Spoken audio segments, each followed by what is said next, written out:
Olá, eu sou a Verônica Maria e a minha mãe, para se sustentar, trabalhava como prostituta antes mesmo de eu nascer. Meus amores, tudo bem com vocês? Espero que sim. Antes de continuar com a leitura dessa carta aberta, eu preciso deixar claro para vocês que essa história está bem pesada, e bem pesada mesmo, e contém alguns gatilhos, tá bom? Essa história é uma daquelas histórias que a maioria vai se perguntar: meu Deus, será que aconteceu tudo isso mesmo com essa moça? Eu me perguntei. Porém, eu só estou trazendo essa carta aqui porque a amiga me garantiu, ela assinou o termo me afirmando que sim, é real e tudo aconteceu com ela. Tudo o que eu queria era que não fosse verdade. Mas vamos para a história. Quando eu era criança, a minha mãe levava vários homens para nossa casa. Cada dia era um homem diferente. Ela bebia com eles, fumava e quase sempre tinha música. E mesmo tendo essa vida, a minha mãe sempre pagou meus estudos. Na época, como eu era criança, eu não entendia muito bem a profissão da minha mãe. A minha mãe só vivia bêbada, e a cada dia ela levava homens diferentes para nossa casa, e uma vez, quando eu tinha 9 anos de idade, a minha mãe levou um cara para nossa residência, e esse cara ficou um tempo no quarto dela. E eu estava no meu quarto com os meus brinquedos. De repente, esse homem se aproveitou que a minha mãe estava bêbada, e ele entrou no meu quarto e começou a passar a mão em mim. No outro dia, eu contei tudo para minha mãe, tudo o que tinha acontecido. No dia seguinte, a minha mãe levou aquele homem novamente para nossa casa e eles entraram no quarto dela. E depois de um tempo, eu só ouvi um grito de dor vindo de dentro do quarto da minha mãe. A minha mãe havia amarrado aquele homem na cama. Ele estava pelado, completamente sem roupa. E então, a minha mãe pegou uma tesoura bem afiada e cortou as partes íntimas dele. E ele começou a perder muito sangue. Com aquela cena, eu fiquei horrorizada, pois eu só tinha 8 anos. Então, a minha mãe me pegou pelo braço e me levou para a casa da minha avó Maria. A minha avó e a minha mãe, elas não se davam muito bem. Porém, a minha avó me acolheu em seu lar, era uma casa grande, boa, com móveis antigos, e ela me aceitou. Lá tinha muitos santos, pois a minha avó era católica fervorosa. A minha avó era muito rígida comigo. Ela me ensinou a tabuada e sempre que eu errava, ela me mandava eu abrir a mão e me dava um bolo como palmatória. Eu tinha que andar na linha. Todo dia eu rezava o terço, ajoelhava no quarto e eu só tinha uma boneca. Todos os outros brinquedos ficavam na casa da minha mãe. Fiquei na casa da minha avó Maria por 1 ano e alguns meses. Mas uma vez, eu estava no quarto rezando o terço e a minha avó entrou desesperada e mandou eu me esconder dentro do armário de roupas. Eu ouvi uma gritaria na sala, a minha avó estava discutindo com um homem e eu ouvi ela gritar muito alto. E depois ficou um silêncio. Depois de um tempo, eu saí de dentro do armário e quando eu cheguei na sala, a minha avó estava toda roxa, como se estivesse sem vida. Eu fui correndo pedir ajuda para uma vizinha que chamou a polícia e a ambulância. Quando a polícia chegou, eles constataram que a minha avó estava morta. Ele havia estrangulado ela. Aquele homem acabou com a vida da minha avó. E depois eu descobri que aquele homem, na verdade, era o meu pai. Na época, eu tinha de 9 para 10 anos. Depois disso, foram atrás da minha mãe, mas não acharam ela. Então, eu fui mandada para o orfanato Nossa Senhora da Misericórdia, onde eu fui adotada por um casal. Eles eram bem de vida. Esse casal tinha um piano. Eu comecei a ter aulas, aprendi alguns idiomas e aprendi também como ter boas maneiras. Mas eles começaram a me abusar sexualmente. Eles iam ter relações e me obrigavam a fazer com eles. E esse abuso durou até os meus 14 anos de idade, quando eu finalmente os denunciei e eles foram para a cadeia. E depois de um tempo, eu descobri que os dois haviam tirado suas vidas. Então, eu fui mandada para um internato, que era um colégio católico muito rígido. E lá, eu comecei a ter um relacionamento com uma colega de quarto. Uma vez, uma das freiras viu a gente tendo relações e ela me colocou de joelho no milho para rezar o terço em frente à imagem de Jesus Cristo. Então, elas falavam que eu estava possuída pelo demônio e elas começaram a pegar no meu pé, me mandavam ficar de jejum rezando o terço o tempo todo. Uma vez, eu estava muito cansada e atrasei para rezar o terço. E uma delas puxou a minha orelha e foi puxando a minha orelha enquanto a gente subia as escadas. E eu bati a mão na mão dela para ela me soltar. E sem querer, eu acabei empurrando ela. E a freira acabou caindo das escadas. Fui expulsa daquele internato que mais parecia um inferno. Lá era um lugar tão rígido que as crianças e adolescentes, alguns já tinham até tirado a própria vida, porque lá tinha muita pressão psicológica. Eu tinha 15 anos e sabia falar 3 idiomas, e por isso fui tentar ser professora de idiomas e deu muito certo. Comecei a ensinar algumas crianças e jovens, filhos de famílias ricas que me adoravam. E nisso, conheci um rapaz de família nobre que na época tinha 24 anos de idade. Começamos a nos relacionar e logo eu já estava grávida de gêmeos. Casei com ele aos meus 15 anos e fomos morar juntos. O nosso casamento tinha muitas brigas. Ele me batia quando chegava bêbado. Os meus filhos nasceram e um deles morreu no parto. Meu marido me traía, ele já tinha outros filhos fora do casamento e eu sabia disso, mas na época eu fazia vista grossa. Ele tinha uma arma escondida dentro do nosso quarto.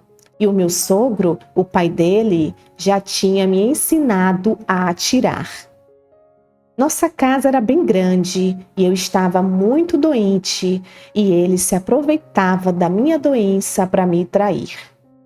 Um certo dia, meu filho me disse que meu marido tinha entrado dentro da nossa casa em um dos nossos quartos de visita com uma mulher.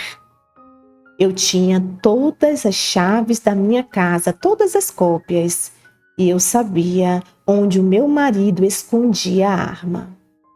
Eu já estava tão cansada das traições e das agressões que eu decidi entrar no quarto que eles estavam, e lá me deparei com eles cobertos dos pés à cabeça. E sem falar nada, eu atirei, sem saber quem estava debaixo dos tecidos. Quando eu levantei o lençol de cima dos corpos, eu levei um susto, pois a mulher que estava com ele era a minha mãe. Ela já estava um pouco mais velha, porém, ela ainda era jovem. A minha mãe me deu à luz com apenas 15 anos, então ela tinha a idade de ser a minha irmã. Eu tinha 16 anos na época e eu estava perdida, não sabia o que fazer. E com medo de ser presa, eu peguei meu filho e fui embora correndo daquela casa. No caminho, eu encontrei um homem e eu disse para ele tudo o que havia acontecido. Esse homem me levou para Portugal junto com meu filho Começamos um relacionamento e com ele eu tive uma filha chamada Maria Helena. Depois de um tempo, esse homem morreu e eu casei com o sobrinho dele chamado Magno. Então, junto com Magno, eu voltei ao Brasil com os meus 2 filhos. Porém, eu fiquei morando em um estado diferente do que eu morava antes, pois eu tinha medo de ser presa por ter matado meu primeiro marido. Com o Magno, eu tive um filho, mas o Magno um dia, sem me falar nada, tirou a própria vida e eu fiquei sozinha, agora com 3 filhos para criar. Quando meu marido Magno morreu, apareceu um homem falando que ele tinha uma dívida e pegou metade da herança dele. Então, com o que sobrou da herança, eu sobrevivi bem com os meus filhos, mas um dia o dinheiro acabou.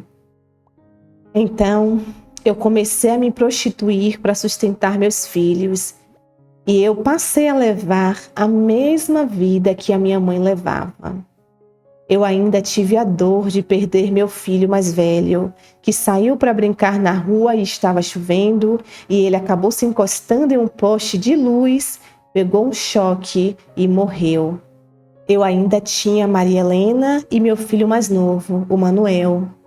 Eles sabiam que eu era prostituta, mas eu sempre dava de tudo para eles. Hoje, eles estão grandes e sabem da minha profissão. E sabem de todos os meus segredos, mas eles não me julgam. Hoje, meu passado me assombra. Todas as perdas, todas as tragédias que marcaram a minha vida ainda estão vivas e bem vivas em minhas lembranças. Essa é a minha história. Olá, meus amores, como é que vocês estão, hein? Espero que bem, sejam todos muito bem-vindos ao nosso canal. Amiga, eu sinto muito por tudo que você passou. Que história complicada, que história difícil. Quanto sofrimento, minha linda, desde muito nova. E eu espero muito, de coração, que hoje, atualmente, você esteja bem. Faz um bom tempo que você me mandou essa história, tá? A segunda história que eu recebi sua é um relato sobrenatural, que vai entrar no outro canal, no novo canal, mas enfim. E eu te peço para que você me atualize, me mande um e-mail dizendo como você está hoje, como é que andam os seus filhos, como é que está a sua vida, o que é que você está fazendo, será que você está fazendo terapia, está cuidando dos seus traumas? Como é que você está, meu amor? Essa é a minha maior preocupação, porque tudo isso que você passou não é fácil, não é fácil. Eu vou deixar o espaço para os nossos amigos e amigas, tá bom? Eu vou torcer para que realmente você esteja em uma situação melhor de vida hoje. Eu vou orar para que Deus tome conta de você, da sua saúde mental, do seu físico, do seu emocional, de você como um todo e de toda a sua família. Eu te agradeço pela confiança, obrigada por você abrir o seu coração aqui pra gente. Mas não deixe de entrar em contato comigo, tá bom? Para que a gente possa conversar um pouquinho mais. Meus amores, antes que eu me esqueça, como essa amiga aqui também já me mandou um relato sobrenatural, aproveitando o gancho, eu quero deixar um aviso para vocês que eu postei até aqui já na comunidade, que eu acabei de criar um novo canal. O canal se chama Relatos Sobrenaturais por Priscila Sansi. Nesse canal, eu vou levar apenas as histórias sobrenaturais, os relatos assombrados. Por quê, Pri? Eu estava trazendo esses relatos sobrenaturais para este canal mesmo, mas eu percebi que alguns de vocês não gostam, não curtem, estão falando comigo, dizendo que tem medo, que não vai assistir por isso e por aquilo, e isso acaba atrapalhando o canal de certa forma. Então, o que é que eu pensei? Como eu sei que a maioria gosta, eu prefiro criar um canal independente, levar essas histórias para lá e quem gosta vai para esse canal. E assim a gente não vai dividir o público. Então, meus amores, eu tenho um pedido para fazer para vocês. Se vocês gostam de histórias sobrenaturais, relatos reais, porém sobrenaturais, eu vou deixar o link do canal aqui na descrição desse vídeo e peço para que vocês cliquem nesse link e cliquem em seguida no botão inscrever-se. Inscrevam-se nesse novo canal, me dê essa forcinha para que a gente consiga bater os critérios que o YouTube pede e com isso a gente possa também movimentar esse canal da mesma forma que a gente movimenta esse. Eu espero que vocês gostem, eu estou pensando em um projeto muito legal para esse novo canal. Vou trazer algumas coisas diferentes, assim eu espero, mas eu preciso muito da ajuda de vocês, como sempre, tá bom? Então, Relatos Sobrenaturais por Priscila Sansi, o arroba é Sobrenaturais Relatos, o link está na descrição. Clique, inscreva-se e venha fazer parte dessa nossa segunda família.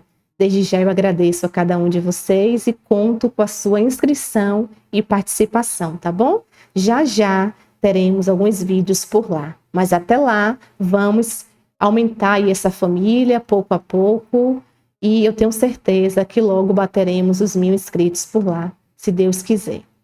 E é isso, muito obrigada.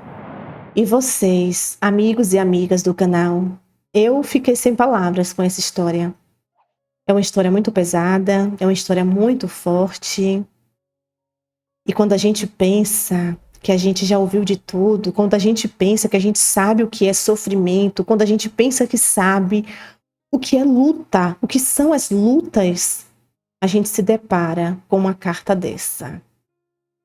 O que é que vocês têm a dizer para essa nossa amiga, hein? Deixe aqui nos comentários que nós vamos adorar saber.